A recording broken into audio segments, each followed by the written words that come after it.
Hi hello friends, welcome back to Prithvi informs channel. Latest cricket ಅಪ್ಡೇಟ್ಸ್ಗೆ ಸ್ವಾಗತ. R C B versus C S K match ಕೂಡ complete ಆಗಿದೆ ಅಂತ ಹೇಳ್ಬೋದು. What a match. ಹಾಗೆ ಈ ಒಂದು ನೇಲ್ ಬೇಟಿಂಗ್ ಫಿನಿಶ್ನ ನೋಡಿದ್ವಿ ಈ ಒಂದು ಮ್ಯಾಚಲ್ಲಿ. ಆ ಒಂದು ರೈವಲ್ರಿ ತಕ್ಕಂತೆ C S K versus R C B, ಆ ಒಂದು ರೈವಲ್ರಿ ತಕ್ಕಂತೆ ಈ ಒಂದು ಮ್ಯಾಚ್ ಆಗಿದ್ದು, ಹಾಗೆ ಎಡ್ಜ್ ಆಫ್ ದಿ ಥ್ರಿಲ್ಲರ್ ಈ ಒಂದು ಮ್ಯಾಚ್ ಆಗಿದ್ದು ಅಂತ ಹೇಳ್ಬೋದು. ಸೂಪರ್ ಮ್ಯಾಚ್ ಅಂತ ಹೇಳ್ಬೋದು. ಆ ಒಂದು ಎಂ ಚಿನ್ನಸ್ವಾಮಿ ಸ್ಟೇಡಿಯಂ ವಿಟ್ನೆಸ್ ಮಾಡಿದ್ರು ಈ ಒಂದು ಮ್ಯಾಚಲ್ಲಿ. ಹಾಗೆ ಇವತ್ತು ಆರ್ ಸಿ ಬಿಗೆ ಸೂಪರ್ ಹೀರೋ ಆಗಿದ್ದು ಯಾರು ಅನ್ನೋದನ್ನು ಈ ಒಂದು ವಿಡಿಯೋದಲ್ಲಿ ತಿಳ್ಕೊಳ್ಳೋಣ. ಹಾಗೆ ನೀವು ನಮ್ಮ ಚಾನಲ್ಗೆ ಮೊದಲನೇ ಬಾರಿ ನೋಡ್ತೀರಾ, ಇಷ್ಟ ಆಗಿದ್ರೆ ಮಾತ್ರ ಈ ಒಂದು ಚಾನಲ್ ಸಬ್ಸ್ಕ್ರೈಬ್ ಮಾಡ್ಕೊಳ್ಳಿ ಅಂತ ಹೇಳ್ತಾ ಇವತ್ತಿನ ಒಂದು ವಿಡಿಯೋನ ಶುರು ಮಾಡೋಣ. ಮೊದಲಿಗೆ ನಮ್ಮ ಟೀಮ್ ಆರ್ ಸಿ ಬಿ ಅವರು ಫಸ್ಟ್ ಬ್ಯಾಟಿಂಗ್ ಆಡಿದ್ದು. ಜಾಕಬ್ ಬದಲ್ ಅವರ ಕಡೆಯಿಂದ ಒಳ್ಳೆ ಸ್ಟಾರ್ಟ್ ಸಿಕ್ತು ಅಂತ ಹೇಳೋದು. ಅವರು ಕೂಡ ಒಂದು ಒಳ್ಳೆ ಗುಡ್ ಇನಿಷಿಯಲ್ ಸ್ಟೇಟಿಂದನೇ ಆಡಿದ್ರು. ಆ್ಯಂಡ್ ದೆನ್ ಅವರು ಒಂದು ಸೆಕೆಂಡ್ ಇನ್ನಿಂಗ್ಸ್ ಆಡ್ತಿರೋದು ಆರ್ ಸಿ ಬಿ ಪರವಾಗಿ ಸೂಪರ್ ಆಗಿ ಆಡಿದ್ರು. ಈ ಒಂದು ಸಿ ಎಸ್ ಕೆ ವಿರುದ್ಧ ತುಂಬಾ ಚೆನ್ನಾಗಿ ಒಳ್ಳೆ ಸ್ಟಾರ್ಟ್ ಸಿಕ್ತು ನಮ್ಮ ಟೀಮ್ ಆರ್ ಸಿ ಬಿಗೆ. ಅವರು ಕೂಡ ಒಳ್ಳೆ ಗುಡ್ ಅಮೌಂಟ್ ಆಫ್ ರನ್ಸ್ನ ಆಡಿದ್ರು. ಹಾಗೆ ಅವರ ಒಂದು ಸ್ಟ್ರೈಕ್ ರೇಟ್ ಆಗಿರ್ಬೋದು, ಹಾಗೆ ಅವರ ಒಂದು ಗೇಮ್ ಸೆನ್ಸ್ ತುಂಬಾ ಚೆನ್ನಾಗಿದ್ದು, ತುಂಬಾ ಚೆನ್ನಾಗಿ ಆಡಿದ್ರು ಈ ಒಂದು ಮ್ಯಾಚಲ್ಲಿ ಅಂತ ಹೇಳ್ಬೋದು. ಅವರು ಕೂಡ ಹಾಫ್ ಸೆಂಚುರಿನ ಗಳಿಸ್ಕೋತಾರೆ ಆರ್ ಸಿ ಬಿ ಪರವಾಗಿ ಈ ಒಂದು ಐ ಪಿ ಎಲ್ ಅಲ್ಲಿ ಅಂತ ಹೇಳ್ಬೋದು. Super well played. Jacob Bethell ಅವರು ಕೂಡ 50+ ರನ್ಸ್ನ ಕಲೆ ಹಾಕ್ತಾರೆ. ಆ್ಯಂಡ್ ದೆನ್ ವಿರಾಟ್ ಕೊಹ್ಲಿ ಅವರು ಕೂಡ ಅದು ಹಿಂದೆ ಅವರು ಕೂಡ ಸೂಪರ್ ಆಗಿ ಆಡಿದ್ದು. ಅವರು ಕೂಡ ಇವತ್ತು ಸಿಕ್ಸಸ್ನ ಚೆನ್ನಾಗಿ ಮ್ಯಾಚ್ ಮಾಡಿದ್ರು ಅಂತ ಹೇಳ್ಬೋದು. ಸಿಕ್ಸಸ್ ಕೂಡ ತುಂಬಾ ಚೆನ್ನಾಗಿ ಆಡಿದ್ರು. ಹಾಗೆ ಬೌಂಡರೀಸ್ಗಳನ್ನು ಕೂಡ ತುಂಬಾ ಚೆನ್ನಾಗಿ ಹೊಡೆದ್ರು ಅಂತ ಹೇಳ್ಬೋದು. ಅದೇ ರೀತಿ ಅವರ ಒಂದು ನೇಚರ್ ಆಫ್ ದಿ ಗೇಮ್ ಯಾವ ರೀತಿ ಆಡ್ತಾರೆ ಅದೇ ರೀತಿನೇ ಆಡಿದ್ರು ಅಂತ ಹೇಳ್ಬೋದು. ಹಾಗೆ ಇವತ್ತು ಮ್ಯಾಕ್ಸಿಮಮ್ ಚೆನ್ನಾಗಿ ಬಂತು ಸಿಕ್ಸರ್ಸ್ಗಳು ಅಂತ ಹೇಳ್ಬೋದು. ಅದು ಒಳ್ಳೆ ಸ್ಟ್ರೈಕ್ ರೇಟಲ್ಲಿ ಬಂತು ಅಂತ ಹೇಳ್ಬೋದು. ಅದು ಕೂಡ 180+ ಸ್ಟ್ರೈಕ್ ರೇಟಲ್ಲಿ ಬಂತು. ಅದು ಒಂಥರ ತುಂಬನೇ ಒಂದು ಮ್ಯಾಚ್ನ ಸೆಟ್ ಮಾಡ್ತು ಅಂತ ಹೇಳ್ಬೋದು. ಇವರಿಬ್ಬರ ಒಂದು ಕೃಪೆಯಿಂದ 95+ ರನ್ಸ್ನ ಕಲೆ ಹಾಕ್ತೀವಿ ಒಂದು ಫಸ್ಟ್ ವಿಕೆಟ್ ಪಾರ್ಟ್ನರ್ಶಿಪ್ಪಲ್ಲಿ. ಅಲ್ಲಿ ಒಂದು ಗೇಮ್ ಸೆಟ್ ಮಾಡಿದ್ರು ಅಂತ ಹೇಳ್ಬೋದು. ಹಾಗೆ ದೇವದತ್ ಪಡಿಕ್ಕಲ್ ಅವರು ಕೂಡ ಇನಿಷಿಯಲಿ ಒಂದು ಸ್ವಲ್ಪ ಸ್ಟ್ರಗಲ್ ಮಾಡಿದ್ರು, ರನ್ಸ್ಗಳನ್ನ ಕಲೆ ಹಾಕೋದಕ್ಕೆ ಸ್ಟ್ರಗಲ್ ಮಾಡಿದ್ರು ಅಂತ ಹೇಳ್ಬೋದು. ಆಮೇಲೆ ಸ್ಯಾಮ್ ಕರ್ನಲ್ಲಿ ಕೂಡ ಅವರು ಒಂದು 2 ಬೌಂಡ್ರಿ ಬಿಗ್ ಓವರ್ ಮಾಡಿದ್ದಾರೆ ಸ್ಯಾಮ್ ಕರ್ನ್ ಅವರ ಒಂದು ಓವರಲ್ಲಿ. ಅಲ್ಲಿ ಒಂದು ಸ್ವಲ್ಪ ಹೋಪ್ ತಗೊಬರ್ತು ಒಂದು ಗೇಮ್ ಸೆಟ್ನ ಇನ್ನೂ ಒಂದು ನೆಕ್ಸ್ಟ್ ಲೆವೆಲ್ಗೆ ತೊಗೊಳೋದಕ್ಕೆ ಒಂದು ಸ್ವಲ್ಪ ಪ್ರಯತ್ನ ಅಂತೂ ಕಾಣ್ತು ದೇವದತ್ ಪಡಿಕ್ಕಲ್ ಅವರು. ಮತ್ತು ರನ್ಸ್ಗಳನ್ನ ಕೂಡ ಒಂದು ಸ್ವಲ್ಪ ಬರ್ತಿಲ್ಲ. ಆ ಒಂದು ಟೈಟ್ ಓವರ್ಸ್ ನಡೀತಾ ಇರುತ್ತೆ ಮಿಡಲ್ ಓವರ್ಸಲ್ಲಿ. ಅಲ್ಲಿ ಹೊಡಿಯೋಕ್ಕೆ ಹೋಗಿ ಪತಿರಾಣ ಅವರಿಗೆ ವಿಕೆಟ್ ಕೊಡ್ತಾರೆ ಅಂತ ಹೇಳ್ಬೋದು. ಅಲ್ಲೂ ಕೂಡ ದೇವದತ್ ಪಡಿಕ್ಕಲ್ ಅವರು ಕೂಡ ಔಟ್ ಆಗ್ತಾರೆ ಹೊಡಿಯೋಕ್ಕೆ ಹೋಗಿ. ಆ್ಯಂಡ್ ದೆನ್ ರಜತ್ ಪಡಿದಾರ್ ಅವರು ಕೂಡ ಇವತ್ತು ಒಂದು ಸ್ವಲ್ಪ ಸ್ಟ್ರಗಲ್ ಕಾಣ್ತಿತ್ತು. ರನ್ಸ್ಗಳು ಅಷ್ಟು ಈಸಿಯಾಗಿ ಸಿಗ್ತಾ ಇರಲಿಲ್ಲ. ಅವರು ಅಂದ್ಕೊಂಡಂಗೆ ಅವರು ಯಾವ ರೀತಿ ಒಂದು ರೇಂಜ್ ಆಫ್ ಶಾಟ್ಸಲ್ಲಿ ಸಿಗ್ತಾ ಇಲ್ಲ. ಅವರು ಕೂಡ ಒಂದು ಸ್ವಲ್ಪ ಸ್ಟ್ರೈಕ್ ರೇಟ್ ಕಮ್ಮಿ ಇತ್ತು. ಆ್ಯಂಡ್ ದೆನ್ ಆ ಒಂದು ಸ್ಲಾಗ್ ಓವರ್ಸಲ್ಲಿ ಒಂದು ಸ್ವಲ್ಪ ರನ್ಸ್ನ ಕಮ್ಮಿ ಆಯಿತು. ಆ ಒಂದು ಪ್ರೆಷರ್ನ ಹ್ಯಾಂಡಲ್ ಮಾಡೋಕ್ಕಾಗದೆ ಅವರು ಕೂಡ ಹೊಡಿಯೋಕ್ಕೆ ಹೋಗಿ ಔಟ್ ಆಗ್ತಾರೆ ಅಂತ ಹೇಳ್ಬೋದು. ರಜತ್ ಪಡಿದಾರ್ ಆ್ಯಂಡ್ ದೇವದತ್ ಪಡಿಕ್ಕಲ್ ಅವರು. ಆ್ಯಂಡ್ ಜಿತೇಶ್ ಶರ್ಮಾ ಅವರು ಕೂಡ ಅದೇ ಟೈಮಲ್ಲಿ ಅವರು ಕೂಡ ರನ್ಸ್ಗಳನ್ನ ಕಲೆ ಹಾಕೋದಕ್ಕೆ ಪ್ರಯತ್ನ ಪಡ್ತಿರ್ತಾರೆ. ಆ ಒಂದು 15th 17th ಓವರು ಅಲ್ಲಿ ರನ್ಸ್ಗಳು ಅವಶ್ಯಕತೆ ಇರುತ್ತೆ. ಅಲ್ಲಿ ರನ್ಸ್ಗಳನ್ನ ಕೊಡ್ತಾ ಇಲ್ಲ ಆ ಒಂದು ಸಿ ಎಸ್ ಕೆ ಟೀಮ್ ಅವರು. ಒಳ್ಳೆ ಕಮ್ ಬ್ಯಾಕ್ ಮಾಡಿರ್ತಾರೆ ಆ ಒಂದು ಬೌಲಿಂಗ್ ಪ್ರದರ್ಶನದಿಂದ. ಪತಿರಾಣ ಅವರು ಮತ್ತು ನೂರ್ ಅಹಮದ್ ಅವರ ಒಂದು ಓವರಿಂದ ಕಮ್ ಬ್ಯಾಕ್ ಮಾಡಿರ್ತಾರೆ. ಅಲ್ಲಿ ಒಂದು ಸ್ವಲ್ಪ ಹೊಡಿಯೋಕ್ಕೆ ಹೋಗಿ ಔಟ್ ಆಗ್ತಾರೆ ಈ ಒಂದು ಜಿತೇಶ್ ಶರ್ಮಾ ಅವರು ಕೂಡ ಅಂತ ಹೇಳ್ಬೋದು. ಇಲ್ಲಿ ನಮ್ಮ ಟೀಮ್ ಆರ್ ಸಿ ಬಿ ಅವರು ಬೇಗನೆ ವಿಕೆಟ್ಗಳನ್ನ ಕಳ್ಕೊತಾರೆ. 10 ಓವರಲ್ಲಿ ವಿಕೆಟ್ ಲಾಸ್ ಇದ್ದವರು ಇನ್ 5 ಓವರ್ಸಲ್ಲಿ ತುಂಬಾ ವಿಕೆಟ್ಗಳನ್ನ ಕಳ್ಕೊತಾರೆ ಅಂತ ಹೇಳ್ಬೋದು. ಆಮೇಲೆ ಬಂದಂಥ ದೂತರು ರಾಕ್ಷಸರು ಅಂತ ಹೇಳ್ಬೋದು. ಎಸ್ಪೆಷಲಿ ರೋಮಿಯೋ ಶೆಫರ್ಡ್ ಅವರು ಆಡಿದಂಥ ರೀತಿ ಸೂಪರ್ ಇನ್ನಿಂಗ್ಸ್ ಅಂತ ಹೇಳ್ಬೋದು. ಮುಂಬೈ ಇಂಡಿಯನ್ಸ್ ಪರವಾಗಿ ಈ ರೀತಿ ಒಂದು ಇನ್ನಿಂಗ್ಸ್ನ ನೋಡಿದ್ವಿ. 30 ರನ್ಸ್ ಒಂದು ಓವರಲ್ಲಿ ಹೊಡೆದಿದ್ದು. ಇಲ್ಲಿ ಅದಕ್ಕಿಂತ ತುಂಬಾ ಚೆನ್ನಾಗಿ ಬೆಟರಾಗಿ ಆಡಿದ್ರು ಅಂತ ಹೇಳ್ಬೋದು. ಚಿನ್ನಸ್ವಾಮಿ ಪಿಚ್ ತಕ್ಕಂತೆ ಅವರ ಒಂದು ಫ್ಯಾನ್ಸ್ಗಳ ತಕ್ಕಂತೆಯೇ ಸೂಪರ್ ಆಗಿ ಆಡಿದ್ರು. ಆ ಒಂದು ಖಲೀಲ್ ಅಹಮದ್ ಅವರ ಒಂದು ಓವರಲ್ಲಿ ಸೂಪರ್ಲಿ ವೆಲ್ ಪೇಡ್. ಪ್ರತಿಯೊಂದು ಬಾಲು ಕೂಡ ಬೌಂಡ್ರಿಗಳನ್ನ ಹೊಡಿತಾರೆ ಆ್ಯಂಡ್ ದೆನ್ ಸಿಕ್ಸಸ್ಗಳನ್ನ ಹೊಡಿತಾರೆ. ಅಲ್ಲಿ ಮ್ಯಾಚ್ ಟರ್ನ್ ಓವರ್ ಆಗಿದ್ದು ಅಂತ ಹೇಳ್ಬೋದು ಅವರ ಕಡೆಯಿಂದ ಅಂತ ಹೇಳ್ಬೋದು. ಅಲ್ಲಿ 32 ರನ್ಸ್ನ ಕಲೆ ಹಾಕ್ತಾರೆ. ಪ್ರತಿಯೊಂದು ಸ್ಟ್ರೈಟ್ ಆನ್ ದ ಗ್ರೌಂಡ್ಸ್ ಆಗಿರ್ಬೋದು, ಕವರ್ಸ್ ಕಡೆ ಹೊಡೆಯೋ ಸಿಕ್ಸ್ಗಳಾಗಿರ್ಬೋದು, ಹಾಗೆ ಕಾರ್ನರ್ ಕಡೆ ಹೊಡೆಯೋದಾಗಿರ್ಬೋದು, ಸೂಪರ್ವಾಗಿ ಸಕ್ಕತ್ತಾಗಿ ಹೊಡೆದ್ರು ಇವತ್ತು ರೋಮಿಯೋ ಶೆಫರ್ಡ್ ಅವರು ಅಂತ ಹೇಳ್ಬೋದು. ನೋಡ್ಕೊಳ್ಳಂಗಿತ್ತು ಆ ರೀತಿ ಹೊಡೆದ್ರು ಸಿ ಎಸ್ ಕೆ ಟೀಮ್ ಅವ್ರಿಗೆ ಅಂತ ಹೇಳ್ಬೋದು. ಅಲ್ಲಿ ಖಲೀಲ್ ಅಹಮದ್ ಅವರು ತುಂಬಾ ಎಕ್ಸ್ಪೆನ್ಸಿವ್ ಆಗ್ತಾರೆ.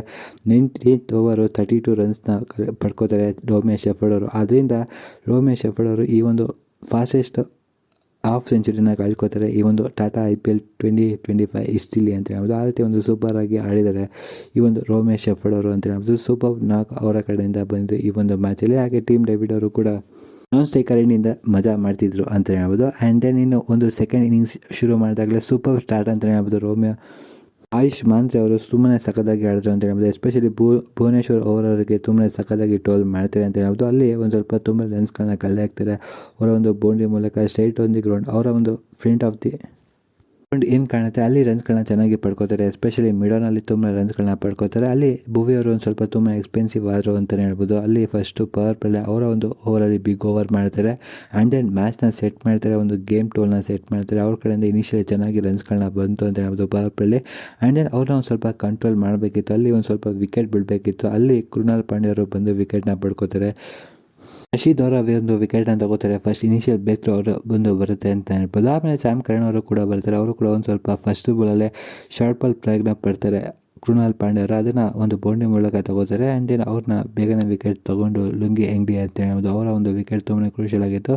ಆ ಒಂದು ಟೈಮಲ್ಲಿ ವಿಕೆಟ್ಸ್ಗಳು ಬೇಕಾಗಿತ್ತು ನಮ್ಮ ಟೀಮ್ RCBಗೆ. ಅದನ್ನು ತಗೊಬಂದರು ಈ ಒಂದು ಲುಂಗಿ ಎಂಗ್ಡಿ ಅವರು ಅಂತ ಹೇಳ್ಬೋದು. ಆ್ಯಂಡ್ ದೆನ್ ಮೂರನೇ ವಿಕೆಟ್ ಕೂಡ ತುಂಬಾ ಕ್ರೂಷಿಯಲ್ ಆಯಿತು. ಆ್ಯಂಡ್ ದೆನ್ ಅವರು ವಾಟ್ ಎ ನಾಕ್ ಅಂತ ಹೇಳ್ಬೋದು. ಆಯುಷ್ ಮಂತರೆ ಅವರು ಆಡಿದಂಥ ರೀತಿ ಅಂತ ಹೇಳ್ಬೋದು, ಬ್ರಿಲಿಯಂಟ್ ನಾಕ್ ಆಡಿದ್ದು ಇವತ್ತು ಅಂತ ಹೇಳ್ಬೋದು. RCB ವಿರುದ್ಧವಾಗಿ ತುಂಬಾ ಸಖತ್ತಾಗಿ ಆಡಿದ್ರು. ಇನಿಷಿಯಲಿ ಅವರ ಒಂದು ಮ್ಯಾಚಸ್ಗಳಲ್ಲಿ ತುಂಬ ಲೇಟಾಗಿ ಬಂದರು. ಈ ಒಂದು ಸೀಸನಲ್ಲಿ ರೂಲ್ಡ್ ಔಟ್ ಆಗಿದ್ದರು.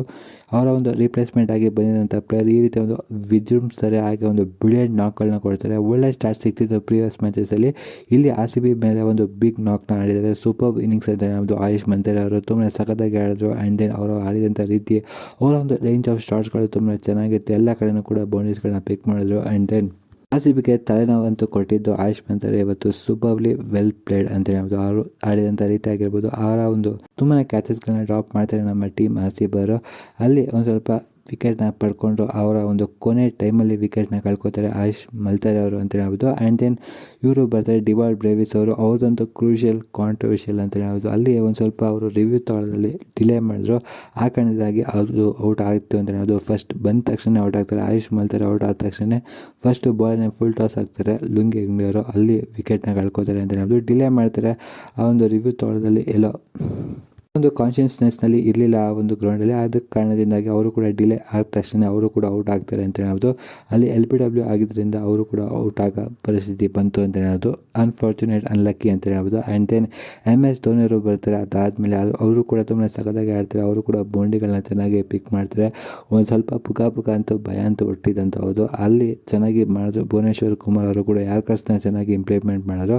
ಅಲ್ಲಿ ಒಂದು ಸ್ವಲ್ಪ ರನ್ಸ್ಗಳನ್ನ ಕಡಿವಾಣ ಹಾಕಿದ್ರು ಅಂತ ಹೇಳ್ಬೋದು. ಎಸ್ಪೆಷಲಿ ಒಂದು ಮ್ಯಾಕ್ಸಿಮಮ್ ಕೂಡ ಬರುತ್ತೆ, ಅಷ್ಟು ರನ್ಸ್ಗಳನ್ನ ಕೊಡಲಿಲ್ಲ ಆ ಒಂದು 19th ಓವರ್ ಸ್ಪೆಲ್ಲಲ್ಲಿ ಭುವನೇಶ್ವರ್ ಕುಮಾರ್ ಅವರು ಅಂತ ಹೇಳ್ಬೋದು. ಹಾಗೆ ಶ್ರೇಯಸ್ ಶರ್ಮಾ ಅವರು ಮಾಡಿದಂಥ 18th ಓವರ್ ಅಲ್ಲಿ ತುಂಬಾ ಕ್ರೂಷಿಯಲ್ ಆಗಿತ್ತು. ಅಲ್ಲೂ ಕೂಡ ರನ್ಸ್ಗಳನ್ನ ಕೊಡಲಿಲ್ಲ, ಬೌಂಡ್ರೀಸ್ಗಳನ್ನ ಕೂಡ ಅಷ್ಟೊಂದು ಕೊಡಲಿಲ್ಲ. ಅಲ್ಲಿ ತುಂಬಾ ಇಂಪ್ಯಾಕ್ಟ್ ಮಾಡಿದ್ರು ಇವರು ಇಬ್ಬರು ಬೌಲರ್ಸ್ ಅಂತ ಹೇಳ್ಬೋದು. ಆಮೇಲೆ ಕೊನೆ ಓವರ್ ಯಶ್ ದಯಾಳ್ ಅವರು ಕೂಡ 15 ರನ್ಸ್ ಬಾಲ್ಸಲ್ಲಿ ಅಂತ ಹೇಳ್ಬೋದು. ಹಾಗೆ ಅಲ್ಲಿ 2 ಬಾಲ್ನ ಡಾಟ್ ಮಾಡಿ 3ನೇ ಬಾಲ್ ವಿಕೆಟ್ನ ತೆಗಿತಾರೆ. MS ಧೋನಿ ಅವರ ಒಂದು ವಿಕೆಟ್ ಅಂತ ಹೇಳ್ಬೋದು. ಅಲ್ಲಿ ಫುಲ್ ಟಾಸ್ ಬಾಲ್ ಮಾಡಿ ಔಟ್ ಮಾಡ್ತಾರೆ. LBW ಮಾಡಿ MS ಧೋನಿ ಅವ್ರನ್ನ ಔಟ್ ಮಾಡ್ತಾರೆ. ಆ್ಯಂಡ್ ದೆನ್ ಶಿವಮ್ ದುಬೆ ಅವರು ಮೊದಲನೇ ಬಾಲಲ್ಲಿ ನೋ ಬಾಲ್ ಆಗೋಗುತ್ತೆ. ಅದು 6 ಕೂಡ ಹೊಡೆದಿರ್ತಾರೆ ಶಿವಮ್ ದುಬೆ ಅವರು. ಅಲ್ಲಿ ಒಂದು ಸ್ವಲ್ಪ ಗುರು ಹಿಂಗೆ ಮಾಡ್ತೀಯ ಅನ್ನೋ ಮನಸ್ಥಿತಿ, ಹಾಗೆ ಒಂದು ಕೋಪ ಅಂತೂ ಖಂಡಿತ ಬಂದಿದೆ ಅಂತ ಹೌದು. ಆ ರೀತಿ ಒಂದು ಇನ್ನಿಂಗ್ಸು ಹಾಗೆ ಒಂದು ಕ್ರೂಷಿಯಲ್ ಟೈಮಲ್ಲಿ ಈ ಒಂದು ನೋಬಲ್ ಅವಶ್ಯಕತೆ ಇತ್ತು ಅನ್ನೋ ಒಂದು ಪರಿಸ್ಥಿತಿ ಆಗಿತ್ತು. ಆ್ಯಂಡ್ ದೆನ್ ಆಮೇಲೆ 2 ಬಾಲು ಕೂಡ ತುಂಬಾ ಸಖತ್ತಾಗಿ ಮಾಡಿದ್ರು. ಆ್ಯಂಡ್ ದೆನ್ ಇವತ್ತಿನ ಒಂದು RCBಗೆ ಸೂಪರ್ ಹೀರೋ ಆಗಿತ್ತು ಯಶ್ ದಯಾಳ್ ಅಂತ ಹೇಳ್ಬೋದು. ಸೂಪರ್ ಬೋಲ್ಡ್ ಹಾಗೆ ಟೇಕ್ ಎ ಬೌ ಅಂತ ಹೇಳ್ಬೋದು. ಆ ರೀತಿ ಒಂದು ಸೂಪರ್ ಆಗಿ ಬೌಲಿಂಗ್ ಮಾಡಿದ್ದು ಇವತ್ತು ಲಾಸ್ಟ್ ಓವರಲ್ಲಿ. ಅದನ್ನು ಚೆನ್ನಾಗಿ ನಿಭಾಯಿಸಿದ್ದಾರೆ.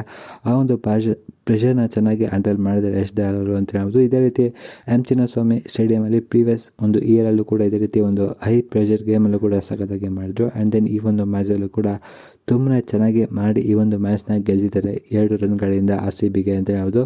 Take a bow of Romeo Shepherd ಅವರು ಆಡಿದಂಥ ಇನ್ನಿಂಗ್ಸ್ ಆಗಿರ್ಬೋದು. ಅವರು ಆ ಒಂದು ಓವರ್ನ ಬಿಗ್ ಓವರ್ ಮಾಡಿದ್ರು. ಖಲೀಲ್ ಅಹ್ಮದ್ ಅವರ ಒಂದು ಓವರ್ 32 ರನ್ಸ್ನ ಕಲೆ ಹಾಕ್ತಾರೆ. ಆ್ಯಂಡ್ ದೆನ್ ಯಶ್ ದಯಾಳ್ ಅವರು ಆಡಿದಂಥ ರೀತಿ ಲಾಸ್ಟ್ ಓವರಲ್ಲಿ ಇದು ಮ್ಯಾಚ್ ವಿನ್ನಿಂಗ್ ಪರ್ಫಾರ್ಮೆನ್ಸ್ ಆಗಿದೆ ನಮ್ಮ ಟೀಮ್ RCBಗೆ ಅಂತ ಹೇಳ್ಬೋದು. ಆ್ಯಂಡ್ ದೆನ್ ಈಗ ಅವರು ಫಸ್ಟ್ ಪ್ಲೇಸಲ್ಲಿ ಕೂಡ ಕೂತ್ಕೊಂಡಿದ್ದಾರೆ ನಮ್ಮ ಟೀಮ್ RCB ಅವರು. ಮುಂದಕ್ಕೆ ಯಾವ ರೀತಿ ಪರ್ಫಾರ್ಮೆನ್ಸ್ಗಳನ್ನ ಕೊಡ್ತಾರೆ ಕಾದು ನೋಡಬೇಕಾಗಿದೆ. ಇದಿಷ್ಟು ಇವತ್ತಿನ ಒಂದು ವಿಡಿಯೋ ಆಗಿತ್ತು. ನಿಮಗೆ ವಿಡಿಯೋ ಇಷ್ಟ ಆಗಿದೆ ಲೈಕ್, ಶೇರ್ ಆ್ಯಂಡ್ ಸಬ್ಸ್ಕ್ರೈಬ್ ಮಾಡ್ಕೊಳ್ಳಿ. Thanks for the watching.